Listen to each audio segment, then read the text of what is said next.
L'insuline, denrée rare sur le marché du médicament au Gabon avec pour incidence macabre de pertes en vies humaines qui touchent notamment la communauté des personnes vivant avec le VIH-Sida. Le médicament est absent tant dans les dépôts de l'Office pharmaceutique national que sur les étals de pharmacie, déplore au bord du désespoir la présidente de l'Association nationale des droits des personnes vivant avec le VIH au Gabon, Nathalie Biken-Binzeng, qui s'explique par ailleurs sur les circonstances du décès d'un des membres de son association, faute d'avoir eu accès à l'insuline. C'est que la majorité des personnes porteurs de VIH, ils ont aussi le diabète et la tension. Depuis plus d'une semaine, je reçois des coups de fil des diabétiques porteurs de VIH. Dans les pharmacies, il n'y a plus d'insuline. L'insuline a disparu sur les étagères de la pharmacie.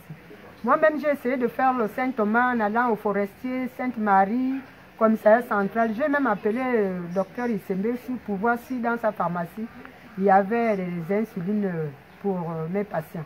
J'ai appelé la pharmacie du PK12. Ils m'ont dit qu'ils ont une autre qualité d'insuline, mais pas Novomix. Et nous venons même de perdre un membre qu'on a trouvé mort sur le lit, mais elle se plaignait qu'elle était en rupture de son insuline. À ce titre, je pense que je lance un appel. Il faut que le corps médical essaie de faire quelque chose. Le SOS, lancé en direction des administrations et institutions compétentes, peine jusqu'ici à porter du fruit. J'ai envoyé le message à la directrice de l'ONU-SIDA au Gabon.